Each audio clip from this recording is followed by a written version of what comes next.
Welcome everybody. We are Just before we live. begin, we would like to acknowledge that the 2023 Canadian University Ultimate Championships are taking place on the traditional territory of the Anishinaabe, Huron-Wendat, Haudenosaunee, and Ojibwa-Chippewa peoples, the land that is home to the Métis and the most recently the territory of the Mississaugas of the Credit of First Union, who are direct descendants of the Mississaugas of the Credit. We also acknowledge that Brampton resides within Treaty 19. We'd also like to take a moment to thank our sponsors, Be Ultimate, Discraft, and the City of Brampton for making this event possible. Be Ultimate is on site. Go have a look at all their amazing swag and CUUC attire. All right, Chantal, I know the match is starting, but sorry. I'm also not commentating alone. I'm commentating with. Chantal Dussault. Hello, Devin Asamoda. So set this up for us. What are we watching? What is this game and what's at stake here today? Yeah, so essentially, this is the third match of pool play in this women's pool. Each team we're looking at University of Toronto versus the University of Manitoba, U of T in light, U of M in dark, are both 2-0 in their pool. So U of T have had two Universe wins over the University of Guelph and Queens. And Manitoba got a comfortable win over Queens to start the day and then just beat Guelph on Universe.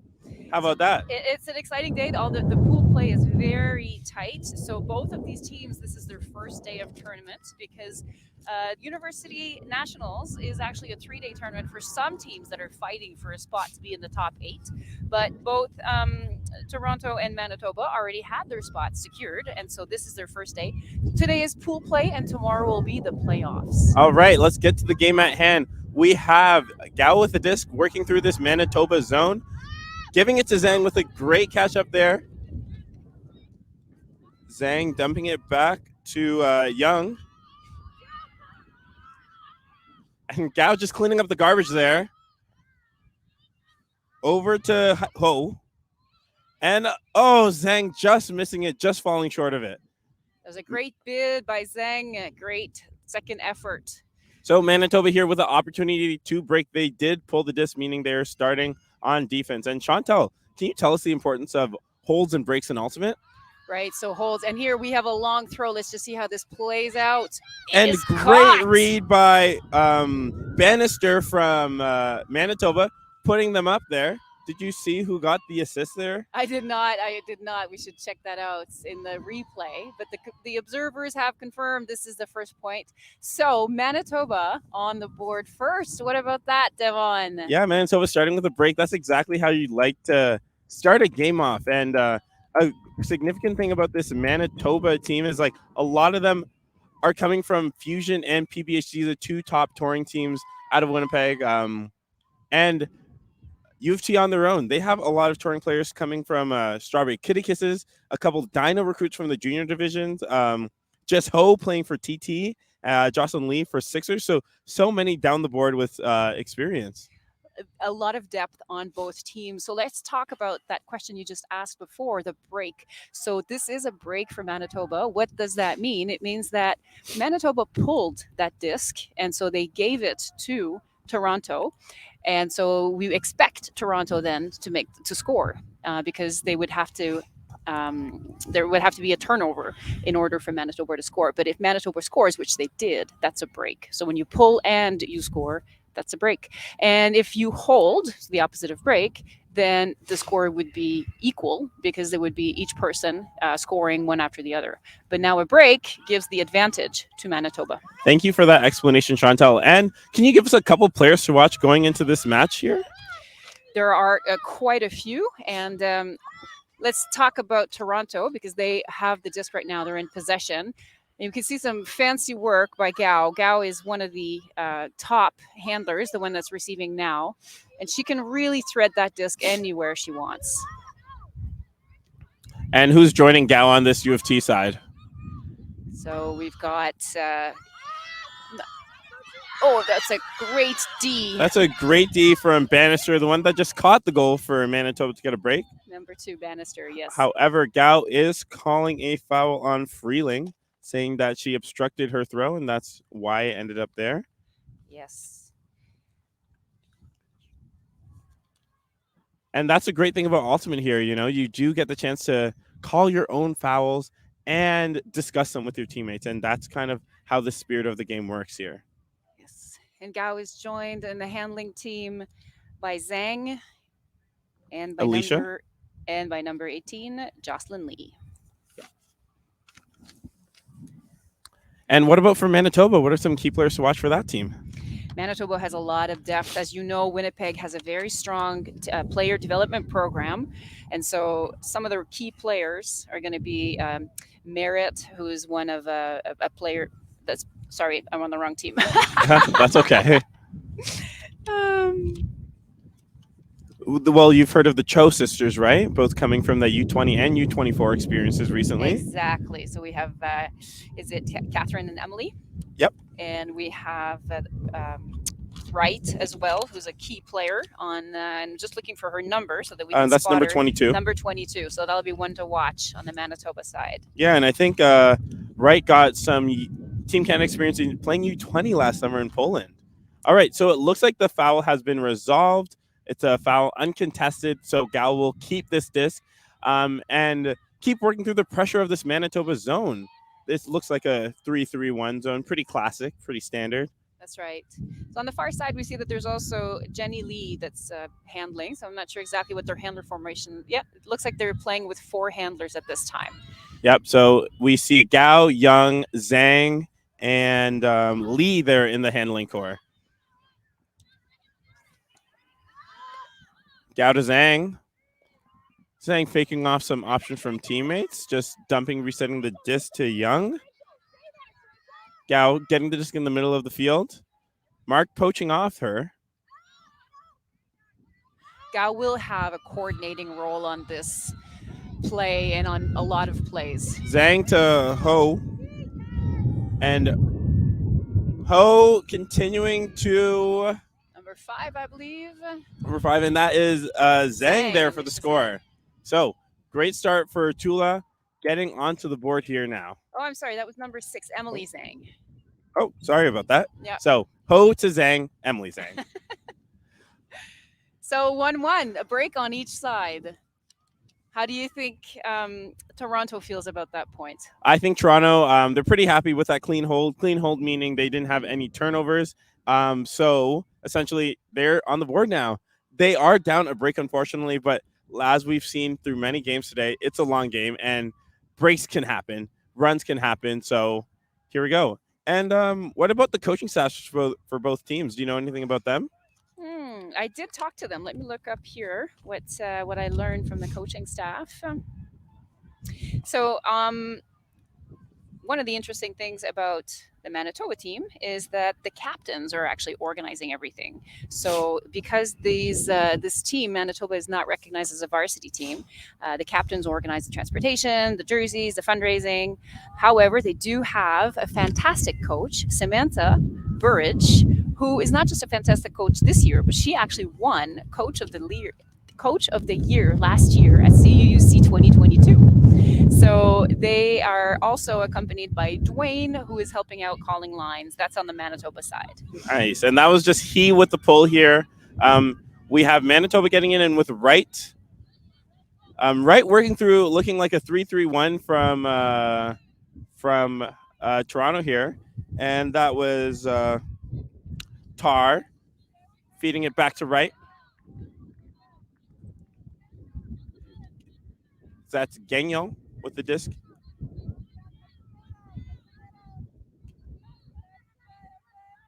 Feeding Wright again.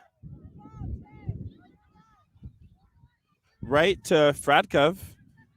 Fradkov just going with Wright, and Wright just slipping out of her hand. So now U of T with a chance to break. That is Chen picking up the disc, and a great layout by number 99, Wu. Wu getting some experience on Strawberry Kitty Kisses this past summer. So BC product there.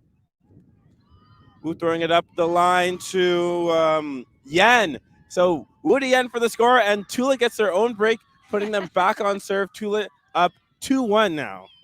Great job to the Toronto ladies for that good point. And what was key in that point, Devon, was really that defense in that zone that they had up here. It was so busy. Manitoba did not have many options. And with the wind, there's considerable wind that's blowing towards the camera. There's about a 30-kilometer wind at this time. The Manitoba players had some trouble.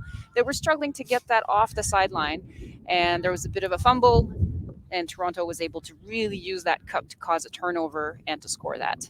Yeah, lovely there. And you saw Shannon Wu get horizontal there to save possession. Chantel, have you had any layouts in your playing days? I have. Unfortunately, I nearly dislocated my shoulder, Oh, and so no. I eased up on the layouts. But I think that the teams and the programs now are a lot better at teaching how to lay out properly, and you could see that that was just great form in that layout. And it was even just a one-handed catch. I think it was even potentially the left hand, Yeah. which is so skillful. And it was really a really clean way to lay out, which is flat, the whole body absorbing the shock, also symmetrical, both sides, not to give a shock to one of the shoulders.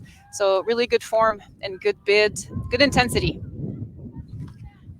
And I believe this is he again on the pull. He, first year player coming from the Dino program. So her junior team actually won nationals. So she's looking to get another win in a row. So again, the same U of T zone. It's looking like a diamond for McFadden and Wright working together to start. So McFadden to Gobert. Gobert sending it over to Gagnon. Gagnon continuing to Fradkov. Fradkov back to McFadden just now as Toronto melts the zone. Right, unmarked right now, assessing the field to Gagnon. Right, trying to go every other here now. You see Manitoba organizing those in a vert stack. And McFadden trying to continue to right there, but just catching the wrong edge in the wind. So Tula has a chance to march. Would you call it? Is there an upwind, downwind in this game, Chantel? It's really hard to say. I think the wind is cross side. So it's more of a crosswind Mhm. coming into the camera that you see here as a viewer. And you see we have Tran here now. Yes. However, that is what's going to happen. The edge is going to catch when someone flicks, going to the left-hand side. Yes, and even though Henkel caught it on the far side there, it was out of bounds, unfortunately. So we have McFadden picking up again, swinging the disc to Neeson. A beautiful break side throw. And, Neeson to Gobert. Gobert getting horizontal to catch the score. Gobert getting some experience playing Fusion, and Neeson coming from that PBHG program in Winnipeg. So experience all around for these girls. Experience all around. How do you think the Toronto team is going to respond to this now fantastic offense by Manitoba? Well, I think Any thoughts on that? Yeah, well, I think this Toronto it's pumped up. This O-line just saw their D-line get a break, so they know they're just as good as them. They're going to be in every single point. And, they just know that they can do it themselves. So I'm sure this O-line rested, even though they played such an intense universe point game. These players are young. They can play many points in a row. They're not going to be tired, especially if it means to win the pool here. And what winning the pool does mean here is that you're going to be the top seed 3-0, which means you're going to play the fourth seed in the other pool. So likely a team that went 0-3, still possible to get upset, but it's just an advantage playing a potentially weaker opponent.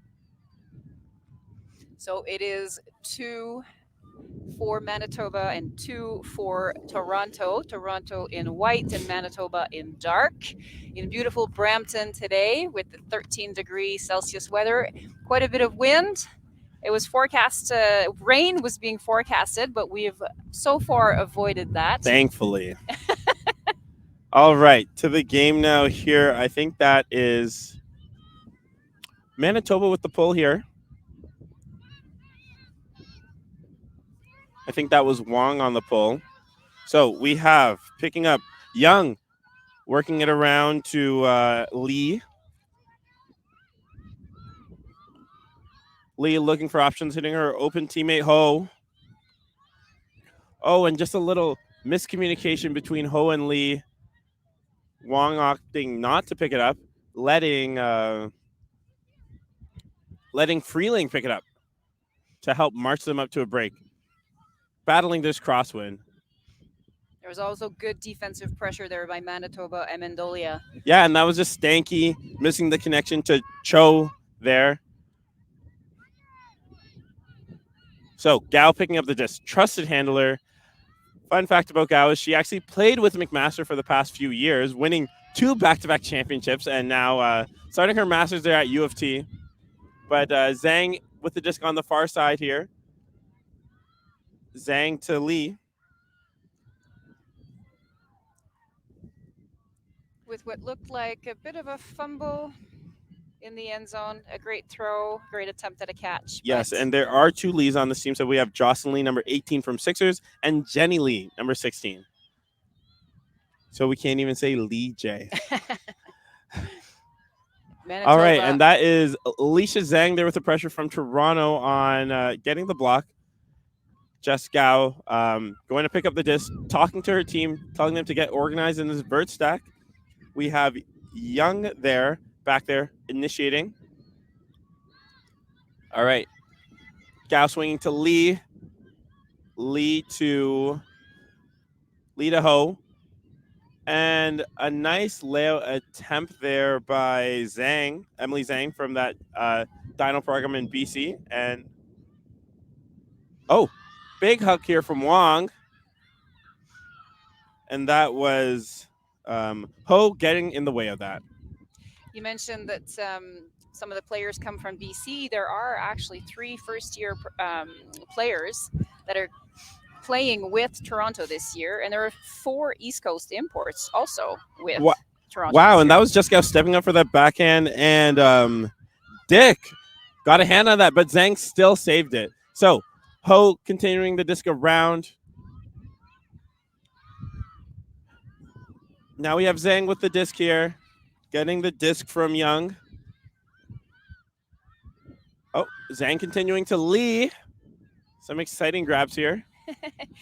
Good hitting footwork. Gao in the middle, continuing to Young. Oh, Gao going every other, going for a bid, but it looks like Gao's going down with an injury. It looks like it might just be a calf cramp.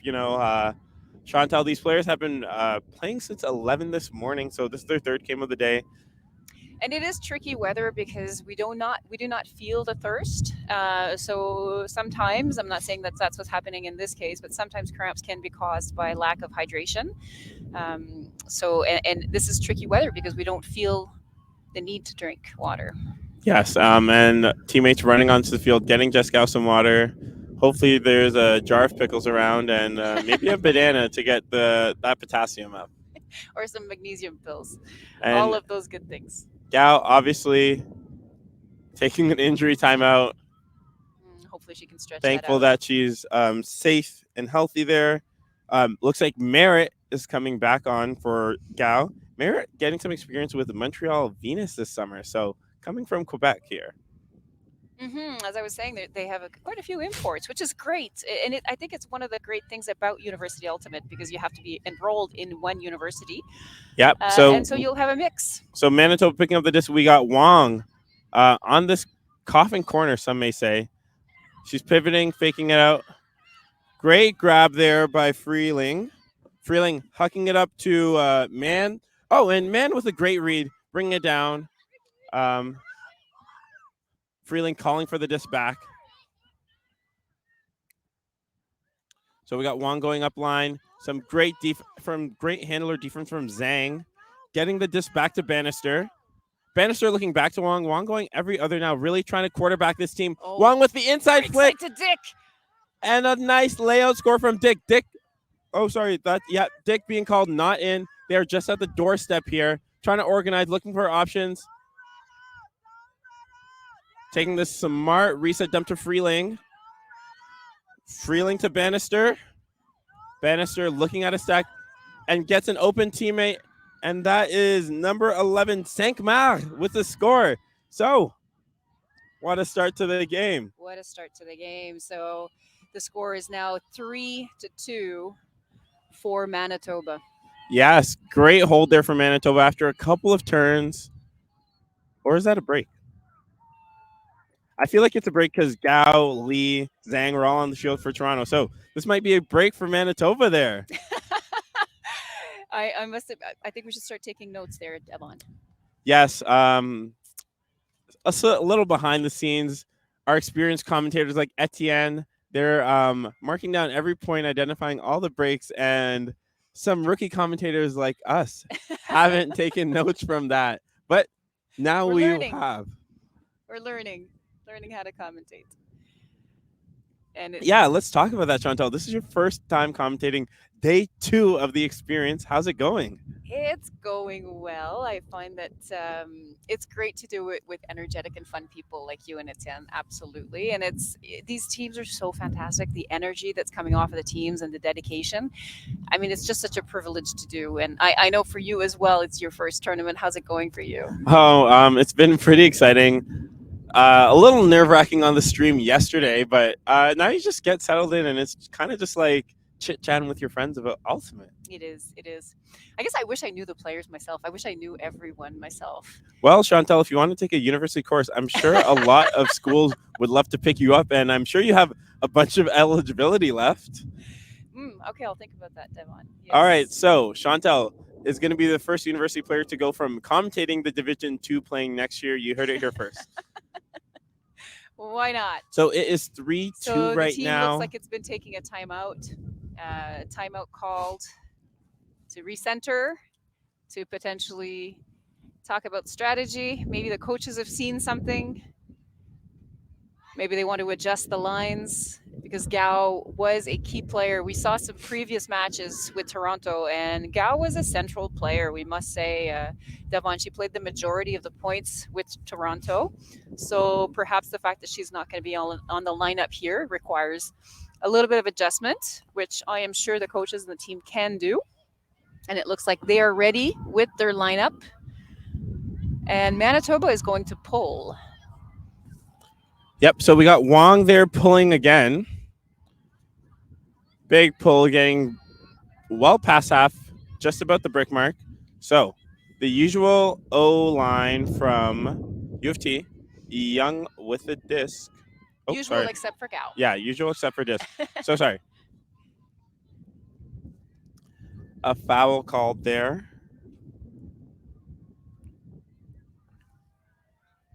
So it looks like Marshall just hit the hand of the Toronto player, and she's explaining that it obstructed her disc. That is.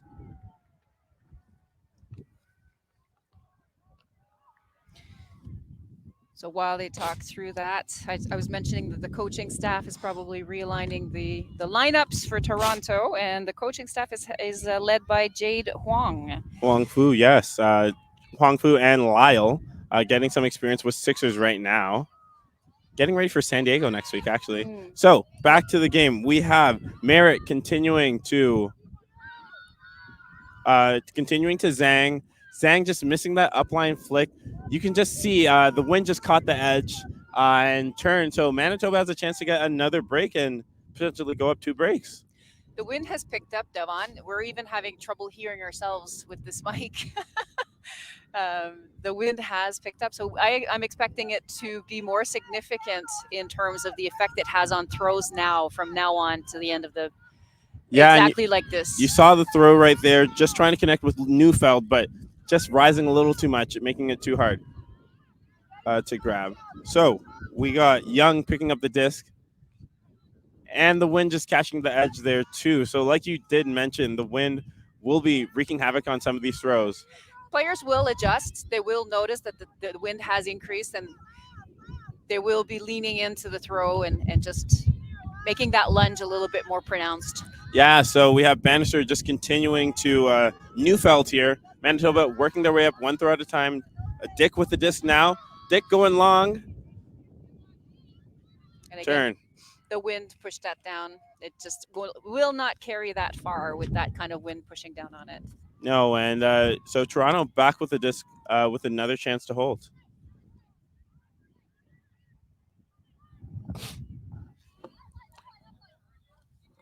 All right, so Young in the tank top. And that was Bannister getting in the way of the hat. Freeling picking it up, continuing to Bannister, and that is a not called, not in from the observer, Nelson. So we have Bannister with the disc at the front, continuing, but that will be a pick call. She was suspiciously open there in the end zone.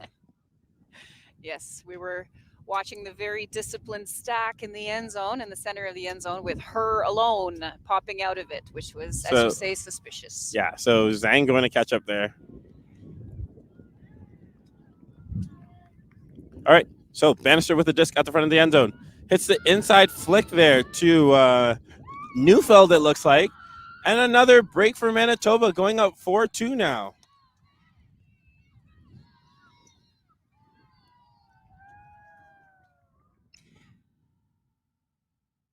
Oh, 4-2 for Manitoba. Obviously, with Gao injured, it looks like Toronto's going to have to reshuffle their lines, but we see Gao up and walking, so she is doing better after that calf cramp. Maybe even playing this next point. Perhaps she's walking in that direction. Let's see. Let's see what happens there. So a lot of discipline on the Manitoba side that we saw there in order to score in that last point. We saw that they were stacked very centrally. There's a lot of open field on both the closed and open sides, and a beautiful inside throw to score. So good execution, good planning, good discipline. Great point by Manitoba. Yeah, and in that previous point, we did mention two Sixers players who are coaching, Jade Huang Fu and Tai Malau, but we also have to give a shout out to Jess Wu, Exactly. coming from the coaching staff. Yes, she's an alumni of the U of T team, and she's also an ex-Sixers captain. Okay, so Sixers really feeding into this University of Toronto TULA team. Mm-hmm. So Manitoba back on defense, 2 breaks in a row now. We got Wong pulling, and let's see what U of T can do here. The teams have been using different types of offensive strategies. We saw previously Toronto was just applying a vertical stack that was on an angle. Let's see here what they choose to start with on this offense. So the collective merit to Gao to Amendalia. Looking for options. Mendelia, going to Lee. Lee hitting ground. Lee on this far sideline. We have Gao going up line now, and Lee to Gao, and Wong just getting in the way of that one. So you just saw the smothering pressure of Manitoba just giving no options to Toronto. Right. And it's the difficulty is doubled because the wind is in their face. When they're stuck on this sideline close to the camera, the wind is against them. So you saw that Gao was very open as a reset, but the thrower did not feel like that was a throw that was possible at that moment. So we have to respect that. So Wong here with the disc, looking for Cho, but Ho getting in the way of that. Gao continuing to Zhang, and U of T's back in the points column, getting their 3rd point of the game. What a great defensive play getting in the way of that throw. Really good field awareness, good agility with the feet. And then for Gao to pick up and to quickly throw that to that receiver in the end zone. That was just quick ultimate. A lot of experience there. Yeah, so we're 7 points into this match, Chantel. What's the vibe of the game so far? It's both teams are very intense. Both it could be anyone's game. Obviously, I mean it's such a close game. The vibe of the match is that the wind has picked up, and it doesn't sound like much, but I think that it's making everyone a little bit more edgy because their throws that they're used to throwing and used to succeeding with may not be working right now. So I think that we should expect to see a little bit more conservative plays and more flat discs. I would anticipate. And probably the coaches are saying that to their teams now. You know, make sure you get low, make sure you throw flat, throw what you know, and go for it. Yeah, and I'm sure we're going to keep continuing to see these teams go through their zones. U of T probably coming out in their signature diamond look, but we'll see. We have He here on the pull. And looks like the pull will stay in bounds, and they are on this low side. Yen coming quickly to set that mark. So we have Korea coming in, giving it to Cho. Cho just threading the needle through the zone to McFadden. So Manitoba just doing a good job of swinging, hitting the open options. McFadden continuing through to Neeson, working with Cho, and then to right to Neeson again. U of T has transitioned out of their zone into matchup. And Neeson putting a shot up to Cho and bringing it down. So a nice clean hold for the Manitoba offense. Neeson to Cho. It is caught in the end zone by Cho. And again, I think some of the handling there was key, and just some good field awareness by McFadden made a big difference, because there was a defense by Toronto. There was a block of the disc with a hand by some of the Toronto players, but McFadden was in the right spot at the right time and had enough field awareness to catch that and to make sure that Manitoba could keep possession of the disc. Fun fact, McFadden is related to, for those of us who were on the previous live stream, her older brother also plays for Manitoba. So same family. McFadden with that great field awareness, giving Manitoba a score for, where's our score now? For 5-3. So they're still up a break or two against Toronto. 5-3 for Manitoba. All right here. So what do you think that Toronto is going to do when they receive this disc?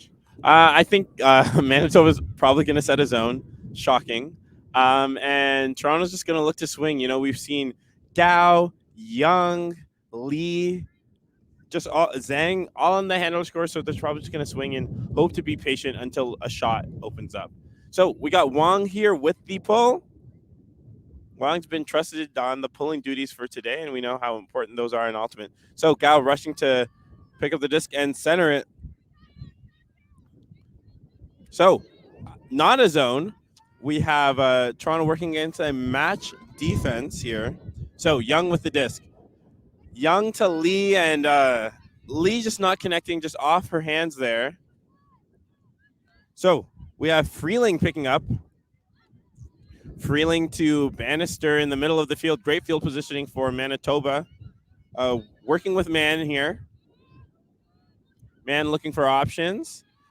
Getting out to Bannister. Bannister really getting open here. And Bannister looking for Mann there in the end zone, but I think it must have been a pick call. That didn't go. So we have Zhang with the disc. It was caught by the wind, and the Toronto player caught it first. Yeah, and that was Zhang there with the D. Continuing up to Gao. U of T wasting no time trying to move the disc. That's right. I don't know if Ho was the intended target there, but she's there. And Ho putting it up to Zhang. Just a little too far for Zhang. We've definitely seen Zhang fly. Zhang catching a layout score in the end zone to beat Queensland University in the last game. So it must have just been too far. So for Manitoba, we have Freeling with the disc again. Freeling to Bannister. Oh. And it looks like Zhang getting in the way of the pass to Cinq-Mars. So Gao with great field positioning here to get a hold for Toronto. We have Young in the reset. Look at that diagonal stack. Very disciplined here. So Gao to Zhang. And Zhang, such a great and trusty target. 5-4 in favor of Manitoba. So a close game. Yeah, you mentioned that diagonal stack in the end zone there. What's the point of that? So I laugh because I know you know, and I think you're a great commentator for asking me. So as you know, Devon, the great thing about that stack is that you're creating a lot of space, and especially because it was Gao that had the disc. Mm-hmm. Gao was off a little bit more on the open side, and that stack was further away, giving her pretty much the entire open side free. But knowing how much the handlers have that ability to swing and to go break side, you can never leave your player. So creating a 45, especially a quick 45 turn like this, didn't give much time for Manitoba to adjust their defense. What they could have done perhaps is leave a few on the open side, a few ladies on the close side, and then poached, but they didn't have time to adjust because that stack was put so quickly in a 45 orientation. What do you think could be done now. Why do you think there's a timeout that's been called? So I think Toronto is down a break, and they probably called this timeout to now stack this D line to try to get a break back. But that is just the commentators guessing because we don't actually get told who takes these timeouts. They don't send us a little note. No, I think the observers could, give us a little signal. Okay, so it looks like they're resuming. The usual suspects will be out on this Manitoba O point. So we got right, Joe, Emily, or I think that might be. Is that Gagnon? Yep. And now, yep, I was right. So taking this timeout, we have Gao playing a D point here, stretching out those calves. So after that calf cramp, she's doing everything to prevent getting another cramp. Zhang also doubling over. Ho, who usually plays O points, is here. So those three players coming in, trying to make a difference for this D point. And Devon, why is it important for teams to win today, given that tomorrow they can still access the championship? Why is it that they're fighting so hard to win every point today? Yeah, so winning your pool, you actually just get to play the 4 seed in the other pool. So probably a team that went 0-3, and it's just a more ease of mind here. And also, it's fun to win games. So yeah, so We're here to win. yes, back to the action here. We have Gobert swinging to McFadden, Gagnon with the disc, pivoting low, working through this Toronto zone. Over there to right. Right back to Gagnon. Gagnon to McFadden to Gobert. Right working against Gao 1-on-1 there in the zone there, but right putting it up. Neeson continuing it to right. Right looking off that deep strike, a little tempting. Gobert in the middle of the field. We have Cho calling for the disc there. Ooh, and Mendelian providing. That's Craig providing a lot of pressure on the D there. So Cho to McFadden in the middle of the field. Gobert on the break side. And what great flow from Manitoba there. Observers calling it a goal. 6-4 for Manitoba women's here. So what we saw there was that there was great disc movement, and it started with Gobert, who handed it off to Cho in the center, and then Cho basically had that choice of where to send it. She sent it off to McFadden on the far side, and then it made its way naturally into the end zone, which was on the break side. So just a really good flow from the Manitoba women. You can see they can anticipate where their players are going to be, where they need the player to be. They play together for a long time, again, based on that development program in Manitoba. They know each other, they can anticipate the play, and they can create that fluid flow. Fluid indeed, just working it from one sideline to the other, and Gobert just being unchallenged there on the break side. So we see now Zhang, Gao, Young tried to double there. Now they're playing their third point in the row. What's the effect of that? Depends on how much juice they have. If they're in shape and if they've got legs still, which typically university players have a lot of physical strength and physical stamina. So I think they know what they're doing, calling the right players at the right time. Yeah, and you have to try things out, right? This is the last game of the day. You don't need anything in the tank. You got a full night's rest. So why not throw everything out here, trying to win your last game and win the pool? So back to the match here. We have Wong, our trusty puller from Manitoba, pulling. Great pull. Just out of bounds there. So Gao in bounds. It might have touched. No, you're right. It landed out of bounds. Yeah, landed out of bounds, giving Gao the chance to center the disc here. There's going to be Dick assigned to marking Gao and trying to pressure her and get the disc out of her hands. So it looks like U of T working out of a split stack here. Lee going, continuing to Amanda Leon. Play executed great. Lee back in the middle here, swinging to Gao. Oh, and just losing focus there. Wong putting it up, looking for Dick in this sky battle, and Dick using her height. Oh, called not in, but Dick using that height to win that sky battle over Gao. So back to Freeling here, just outside of the end zone. Wong looked like unmarked, but finding it, going up line, and Wong up there getting the break for Toronto from the assist from Freeling.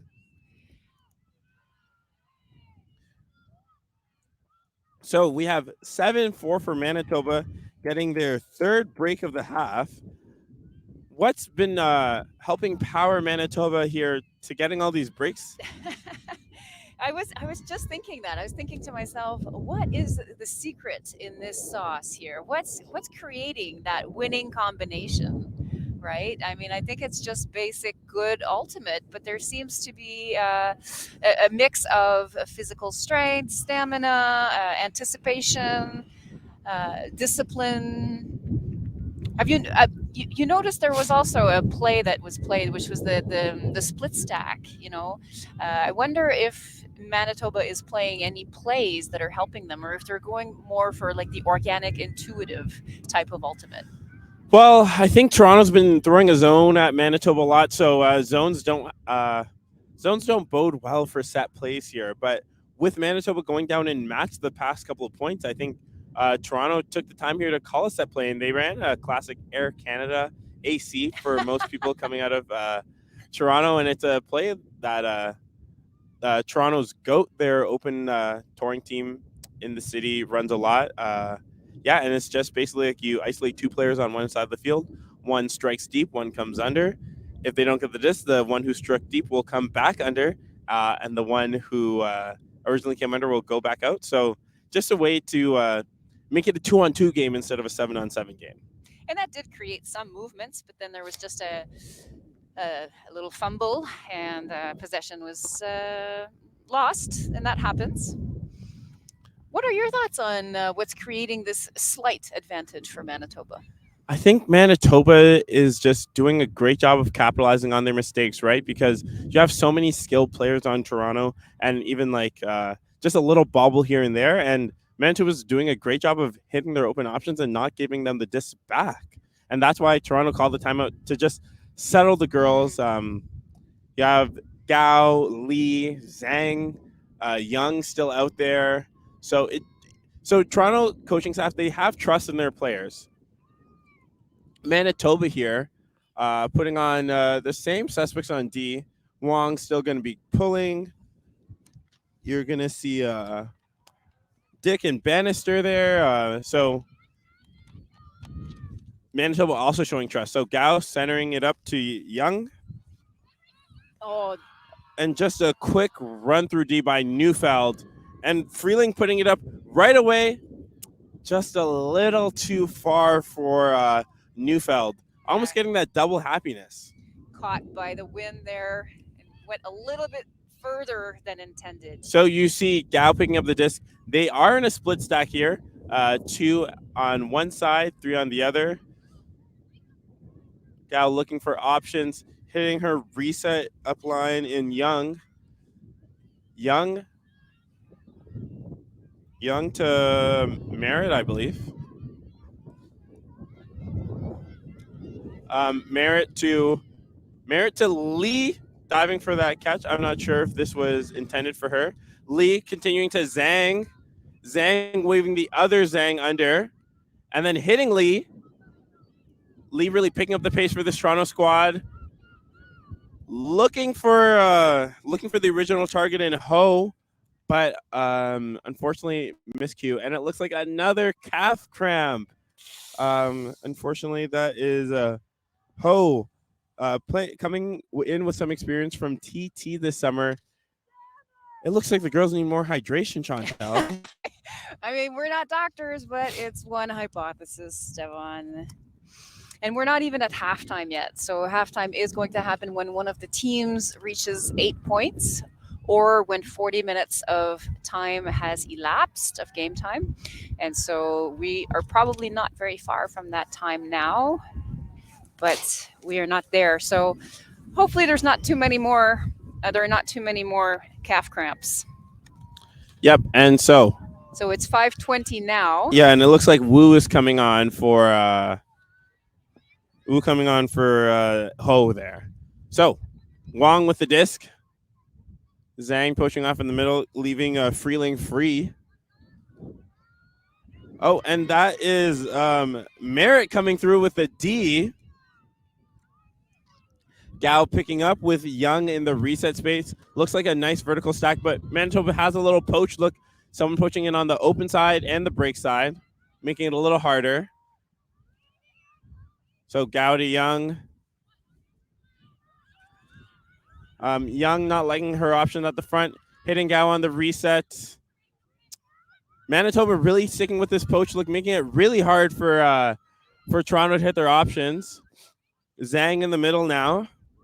Zhang to Merritt. And Merritt continuing to woo. Woo to Gao, and Gao just going up line, getting free. Great. And great discipline by the Toronto handlers there, taking their time, looking into the end zone, what's happening, and preferring to dump and swing and pop it in when the time is right and when the right receiver is open. Yep, that was a very nice flow there. You saw Gao going from one sideline to the other, but again, this team is more than just like Gao, Lee, the girls playing U24. They're really like using a lot of their handlers. So you saw Wu touching this, you saw Young in there, you saw Zhang in there. So really spreading out the touches here. That's right. They do have depth in their handling. It's not just one or two players, which is going to make a big difference in this tournament because it's a 2-day tournament and there are many more matches to go tomorrow. Yeah, we commentated the University de Montreal Open team yesterday, and they only had about 12 or 13 players. And I know today they got a couple reinforcements, and with a short roster of 14 or so guys, they're probably 2-1 through pool play. That is a really, really short roster. Today, the Toronto team here has 24 women, and the Manitoba team have 21 women. So that's still 3 lines at least. Yes, multiple lines here. So you can see the sense of urgency from Toronto. You have Zhang, you have Gao, you have Merritt, you have Emily Zhang, all doubling over to try to get this break. So that is he with the pull here. Right picking it up to McFadden. McFadden trusted with the handler duties. Over here to Neeson. And Neeson just missing the throw to Cartier. Oh, he just with a put right away. Zhang with a big bid trying to contain it, but not going her way. So McFadden picking it up right away to right. Hitting Cho. Toronto in a person defense. Neeson over here with the disc. Now we have Korea with the disc on this low side with the wind. Continuing to Cartier. Cartier, a grad student, actually just playing masters this summer. So bring a wealth of knowledge and experience to this young Manitoba team. Manitoba just playing really organically here. We see no set plays, just going with the flow, which sometimes ends up in a little interference. But yeah, but Cho to McFadden nonetheless. And just a little miscue there. He getting in the way of that block. Toronto really pushing for this break point here. Absolutely. So now with a bit of a side stack now, Gao gonna isolate Yen in the lane. Yen being marked so closely by Fradkov, playing great defense, but Zhang getting open. Great defense by Cho there in the lane on Craig. The other Zhang getting the disc, waving off Merritt, telling her to get out of the open side. Oh, and we have Zhang looking for he, but Cho getting in the way of that. Right, picking up the disc right away, looking to move the disc. McFadden using all that time to catch the play. Manitoba just recycling the disc here between McFadden and Wright, waiting for options to appear downfield. They're not scared to swing this disc laterally. And we got Cho there. Beautiful lead pass by Wright. And what a layout D by Emily Zhang. Getting the disc back for Toronto. The pass looked really open, but she just shut the door. Well, it looked open if there was not going to be a layout, but that was not the plan for Emily Zhang, number 6. She had a layout up her sleeve. So Gao picking up the disc, Working with Merritt up line. Oh, great footwork there, but just the edge catching the win and a little too difficult. So Korea looking to move the disc. Manitoba's really picking up the disc right away. Hitting McFadden now in the middle of the field. Cho working against Zhang, their U24 teammates. And Cho just missing that. And like I mentioned, so both Cho sisters, Emily Zhang and Jessica, all played on the same U24 mixed team this summer. So they must be very familiar with each other. That's right. Sometimes we get excited and we put a little bit of pepper on our throws and they Yes. overshoot. So Cho really playing some good defense on Zhang in the lane here. Gao just putting it up. For 2 Manitoba receivers. Probably a high stall look, just working it up. So Manitoba back on the disc again, looking for a hold here. We have Fradkov in the middle. Gao playing some nice reset defense on right, making it hard for the disc. And yeah, Fradkov just had to toss it up there. So, Chantal, I mentioned that we have some U24 teammates playing against each other. Have you had any experience having to play against some teammates before? Oh yes, you mean me and some friends that are teammates? Yes, in other teams or in league or things like this, it's been really fun to match up against people that we know and just tease each other and play really hard and just have a great time at that. Yeah, it's always a nice experience, and because Ultimate Frisbee is a community. Yeah, and I heard a great quote that I wish I could credit this person. If they're your opponent and they haven't been your opponents are just teammates you haven't played with yet. Oh, that is so true in Ultimate Frisbee. And we see a timeout called by Manitoba, right? Who has possession. So great choice here because there's been a couple of turns, and Manitoba sensing the importance of this point to just get in that hold. So why not take a little bit of a rest?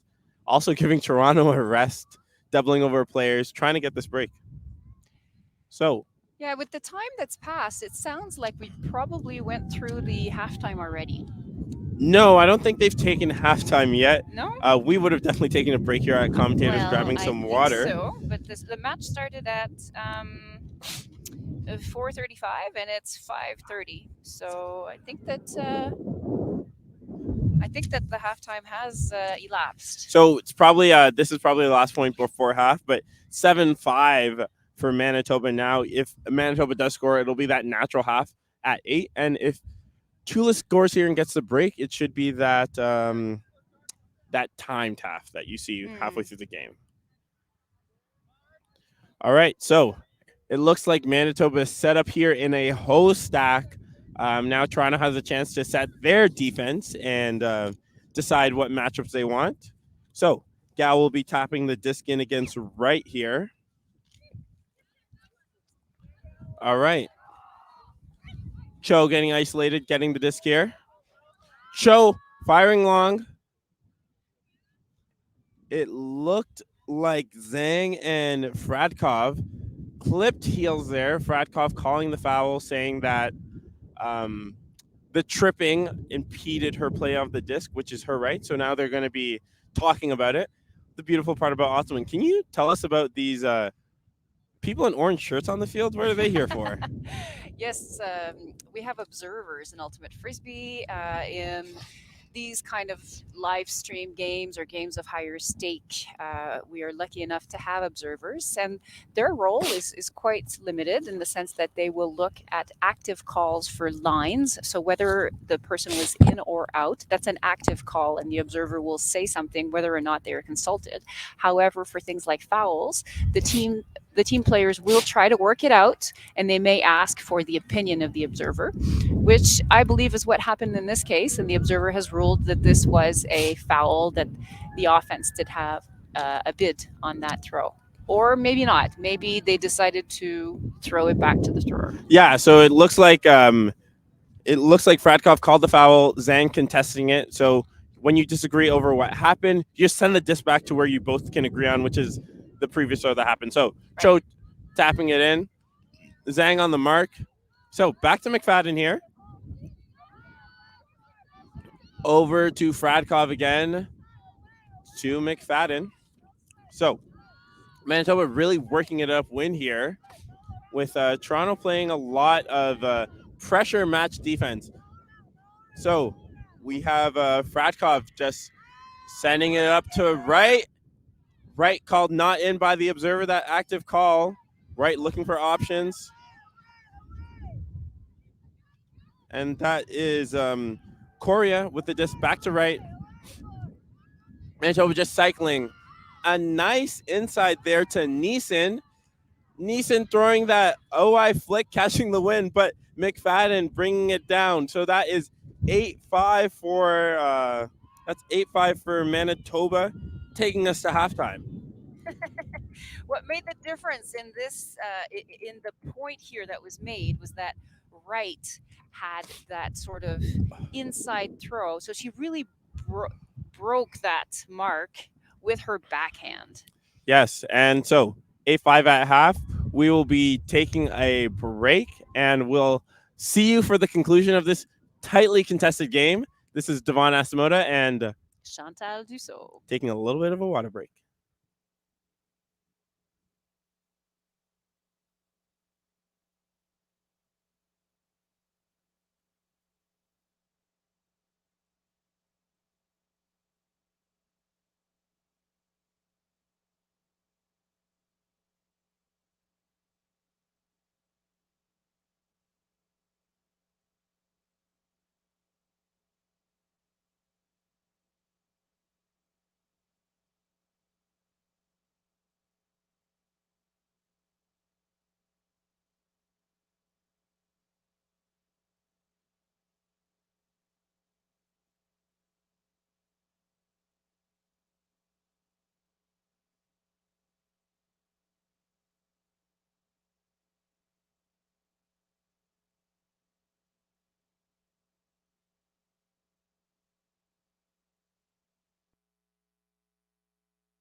So we are back after that halftime, and we got the explanation regarding the halftime timing.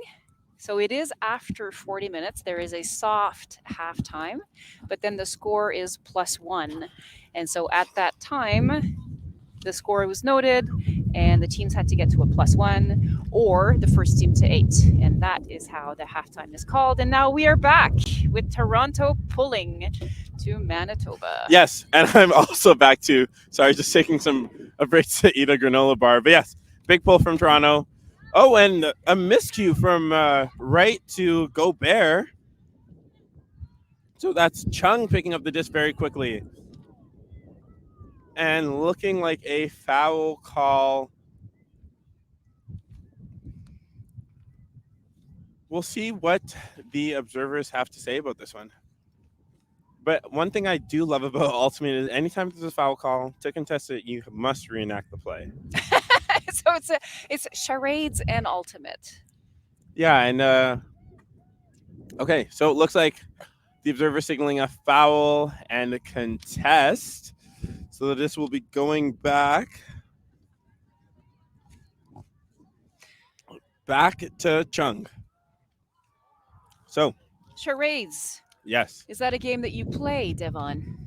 like yeah, I think so. I don't know the last time I played charades though, but it is fun. I think I'd be good at it, but I think I'm also good at a lot of things. So confidence is high in this one. All right, so Wong with the disc. Okay, Wong looking for Wu. Ooh, and that disc just hitting the turf there. Right, picking up quickly. Probably seeing Cho deep, but Cho coming back under. Back to McFadden. So Manitoba in their offensive flow again to Gagnon. So Neeson picking up the disc marked closely by Wu. Wright just calling the disc. Wright seeming to be a central handler for this Manitoba team. Very steady. That's right. And communicative, which is so important on an O line. Yes. So Fradkov resetting back to right. Gobert reeling that throw in. Going up big. Great pressure by Chung. Looks like both players getting up fine. Neeson with the disc now. Just out of the reach from Fradkov. But just before that, Manitoba was doing such a great job swinging the disc back and forth. So Merritt picking up the disc with Cho setting the mark there. Chung just not changing directions quick enough. You can expect right here to pick up the disc. Cho dancing around, but getting the disc here. Just outside the end zone. Looking to McFadden around and hitting Gobert on the break side, using all of that height to get there. The observers signal a score, and Manitoba with the clean hold coming out of half. Up 9-5 now. Yes, there were a few turnovers early in that point, maybe some early nerves after the timeout pause, and maybe not remembering exactly how that wind feels. But quickly enough, Manitoba regained possession and made some smart decisions in the end zone to do. But Chantel, you can imagine that in halftime, these coaches were talking to them about some adjustments to make. Can you imagine what each coaching staff might have said to their team? At this point, I feel like both teams are playing really well. I mean, there isn't anything to do about a few fumbles, which is what we've seen. Maybe a little bit of the throws need to be adjusted because we have seen some throws catch. The disc edge has been caught in the wind and has gone up high, which is clearly not the intention of the thrower. So maybe if I was a coach, maybe that's what I would have said. And have you coached before at all, Chantal? I have not actually. Well, I captain teams, but I have not coached a team. What about you? Have you coached? Kinda. I helped coach Ignite this past summer, the junior team out of Ottawa. So that was a great time. Anytime you're with high school kids, you just learn so much about the realm of social media that you're not on. That's true. That's true. I know you have some high school age kids, Chantel. Do they teach you some things? Oh, Devon, they teach me so much. Teenage kids will teach you. So you're saying you know the latest TikTok trends? That is for sure. TikTok, Instagram, I know. All right, back to the disc. Wong with a big pull. Gao picking up the disc, resetting it here to Young. Oh, and just too far from Gao. Wong picking up the disc right away, putting the shot up to Bannister. It looks like, and it connecting. So Manitoba with their fourth break of the game. And it just seems like Manitoba, when they get possession of the disc, they can capitalize on that possession. It just feels a little bit more fluid in this match, in this game today. Feels a little bit more secure. There's a few less fumbles. And I think that's the difference that's happening today. Just what have you seen that's making the difference here in the score? Yeah, the hallmark of this Manitoba D line has really been quick pickups. As soon as there's a turn from Toronto, they're not letting them set anything. They're just picking up the disc and going. Some shots like that work out, but sometimes it's just picking up the disc and flowing. So not giving this Toronto O line, who's used to playing O, starting with the disc, time to set up a defensive scheme. Right. There's also the quality of the execution, right? That last throw, that was a break side throw, and it was perfectly placed. And so there's the execution of the throw and then of the receiving players on the Manitoba side. So just good quality, solid, intense playing of ultimate frisbee by Manitoba. All right, so Manitoba doubling up Toronto here. This is the top two teams in this side of the women's pool. We'll see. So that is Stanky with the pull. Landing inbounds, you see Young here trying to center to Gao. Gao just in between the end zone and the brick mark. Hitting Ho. Happy Ho is back after her own series of calf cramps. Looks like she's hydrated, Chantel. Good. We're happy about that. We saw another disc catch the wind there and be just a little bit too high, giving Manitoba possession. But Manitoba overthrowing it back to Toronto. Yeah, and that's Freeling just missing the connection to Neeson. All right, Gao to Lee.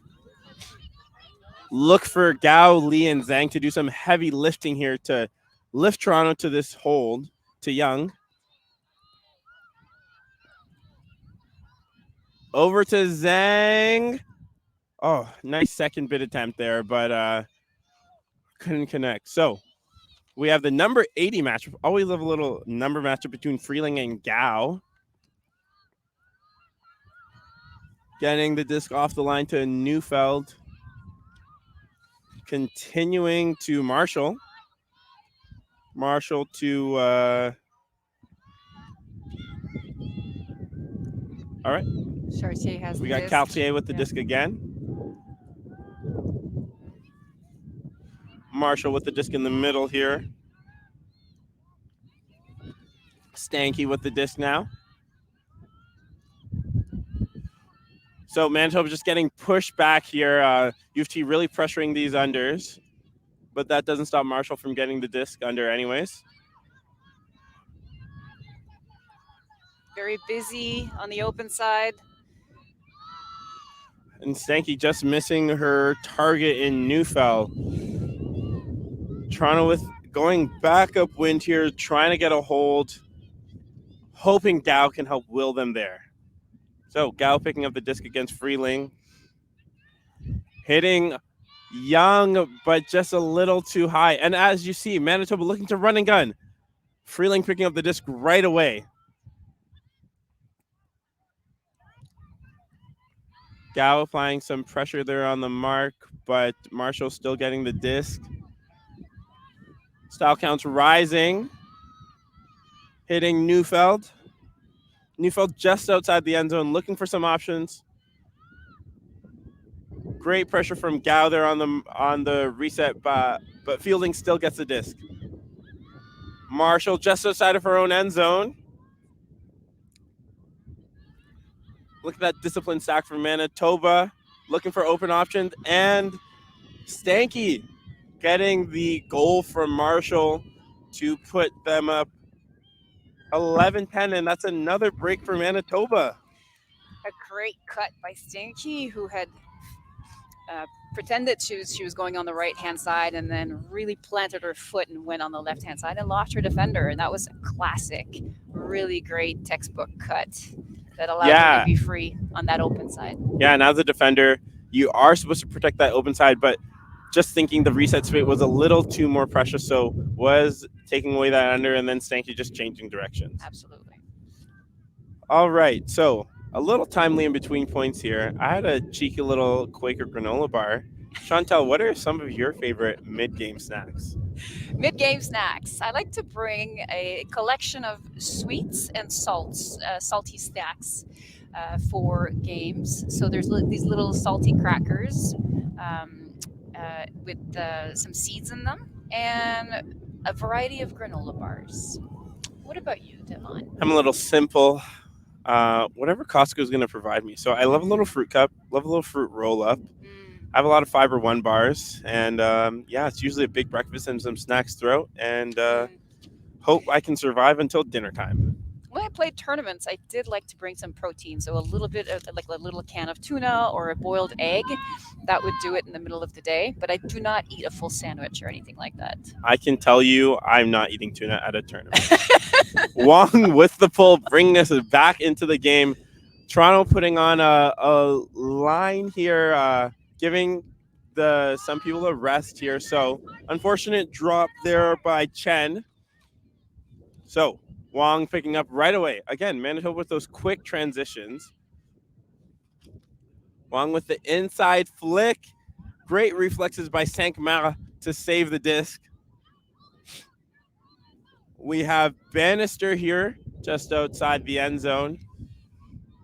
You see that, you hear the end zone calls from the sideline. Wong just outside, looking for some options here. Inside flick again, and it just bounced off of the hands of Bannister. So, like I was saying, looks like U of T's giving some of their main players a rest here. So, coming out in a side stack, we have Chen picking up the disc with Merritt in the reset space. Let's see how this side stack helps them. To Des with the ISO cut. Chen looking for some options and just missing Wu. Looks like they ran out of time to really set up some cuts there from that side stack. So Wu opting not to pick up the disc and let Freeling marshal this offense right now. So Freeling getting that reset to Wong. Hitting that nice inside flick to Bannister. Bannister shaking off some options here at the front of the end zone. Hitting Wong. Oh, Wong going to ground, the disc bouncing up. But it's called up, so it's still in play. Great spirit. So Wong originally for Freeling, but we have Is that Sankmars? Sankmar? Is it? Potentially. Sankmar probably cleaning up the garbage there. Yep, number 11, Sankmar. So, like we said, you have to be skilled to be in the right places to get lucky. That's right. And you have to have field awareness, which is what she had when she was looking at the play and she knew she could be useful and she threw herself into it. And that worked out. So again, we've seen a few more fumbles from Toronto, which are uncharacteristic, Devon. I mean, given that Toronto is seeded first as this tournament and Manitoba is seeded fourth, what does that mean? So, yeah, it's a bit of a weird seeding because Manitoba, the defending silver medalist, and Toronto coming in sixth, I believe, last year, being upset in quarters by Queens. So I think what just happened was McMaster was the top women's team winning nationals last year. So they just took the number one seed out of Ontario. So that was Toronto after tournament win and coming second in a tournament. So they've only lost about one game this season, I believe, heading into nationals. So that's why they're seeded so highly over Manitoba, the defending silver medalist. I see. So this really is anybody's tournament at this point. Yeah, at this point, you can just see, even in this pool play, there's been about 3 or 4 different universe point games. So it really comes down to who's going to perform and how you match up from team to team. But back to this matchup, we have Manitoba. It's Stanky on the pull. The usual U of T O line back out here after now three breaks in a row for Manitoba to really break open this game to make it 12-5. So Gao centering to Young. Manitoba in a person defense, no more zone. We have Lee there with the disc, working with Amendalia. Zhang getting open under here.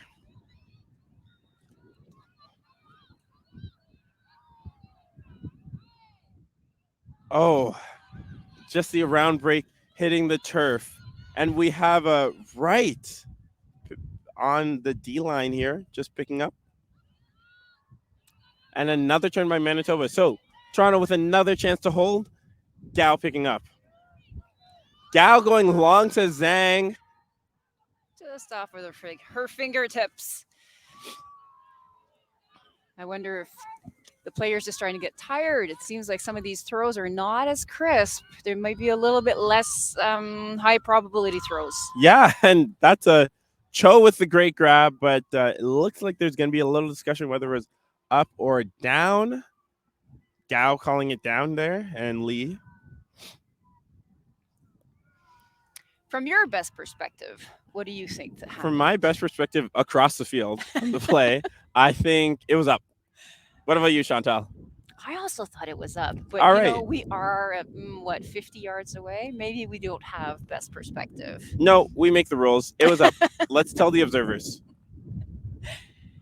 Oh, looks like it's contested. So it looks like the observer just didn't have the best perspective there. So it's going to be sent back to right. But again, incredible athleticism from Cho to even make that bid attempt. Absolutely. And now caught between the legs by number 4, Neeson. All right, so that was Porco continuing to Dick. Now we have Stanky in the middle, hitting that inside flick, but inside flick just running away a bit. So like you mentioned, there have been a few more turnovers here as we're getting later into the match, and these girls get more and more fatigued. Yes, could be fatigue, could be the wind, maybe a little bit of both. So Amendalian had Zhang going there, going deep, but didn't elect not to hit Gao on the up line. So much speed coming out of that cut. And that is Porco with the D. Manitoba just going to right to Korea. Very few options. And that backhand going right. Gao getting the block, sending the high flick with Zhang in the layout, and you just see the excitement from the Toronto sideline, having to make plays all around just to get these holds. I don't know if you noticed that last throw. It looked like it was about 1 centimeter off the ground. It wasn't even clear if it was up, but clearly all of the players and the observers saw it up, and I think everyone's happy that was a score. Yeah. So is it 12? It is now 12-6 there. So Manitoba's still doubling up on Toronto, but Toronto's not going away. Toronto's not going away. Tomorrow, we're going to have the quarterfinals, semifinals, and finals, and it's still anybody's game because in Division 1, everyone has access still to the first place tomorrow. So the outcome of this game is just going to decide on the re-ranks. Yes, and we know you can't see some of the unsung heroes behind the cameras making this broadcast work, but I would like to give a special shout out to Harry Tratnick, just keeping the viewing party going. He's the reason why you're getting all the zoom ins, all the nice angles, seeing all this amazing frisbee. So special shout out to Harry. We love you, Harry. Yes, and a special shout out also to our Ultimate Canada, Sarah, and her trusty assistant, Rumi, who are behind us and making sure the streams are live and the rosters are filled in. All right, so that's he with the pull. Gobert getting the disc just above their brick mark. It looks like Toronto's back out in a zone, Caitlin. I know they took a little break from that, but we'll see how Manitoba, if they remember how to break through that, because it was looking pretty buttery earlier. It's true. Buttery fingers were present on the field, but hopefully no more. Crisp throws and secure catches. So McFadden working with Wright here. Oh, a little bit there from Craig. Wright still unfazed by the pressure. Gobert has time for the disc. Over to McFadden. McFadden opting not to throw it deep. Oh, and just off the hands of Wright there. So Toronto zone worked, and now they have a break chance here. They'll probably be looking to sim here to help quarterback them to a break. And Manitoba playing person to person defense here. So Sim and Shu just working in between, but an unfortunate drop, and Manitoba with another chance to hold. Toronto also choosing a person to person defense. So it was right to Bannister there, and Bannister just sending it long. He with the D. Gagnon goes down. It looks like no call, and he will just pick up the disc and tap it in. Glad that everyone's all right. Yes, absolutely. And unfortunately, that first throw turnover, he to Sim. So Manitoba will have some good field positioning, even though the disc is running away right now. Yes, it's wobbling away. Okay, so McFadden's going to come in unmarked here. Wright's just going to work one-on-one. Second bid, and it is caught. And the observers confirm Manitoba with the point, caught by Wright. Yeah, so a bit of confusion there. That's the advantage of Manitoba just coming in very quickly off the turn here. McFadden wasn't even marked, and it was just basically an open side backhand there for the score. Absolutely. We could see still before that end play, there were a few butterfinger situations. So clearly, maybe some of the. It's also very cold, we should mention, Devin. So not only is there wind, but it's probably something like 11 degrees and windy and not sunny. So you see the women are covered. They're wearing long pants, long sleeves. But sometimes the fingers are cold and the hands are not exactly doing what we'd like them to do, neither on throws nor on catches. Yeah, you can tell here just, the game is done. That is game. Okay, the time. I'm so sorry for this underwhelming finish. We did not realize. But, so that is Manitoba taking it 13-6 over Toronto. So that means Manitoba topping the pool. And Chantel, can you give us some information on some streaming tomorrow? Yes, absolutely. Our streaming team is going to be back. So we'll have Devin and myself, Chantal, and Etienne streaming 4 games tomorrow. So we're starting at 9:55 with the women's quarterfinals, 11:35 with the open semifinals, 1:15 with the open finals, and 2:55 with women's final.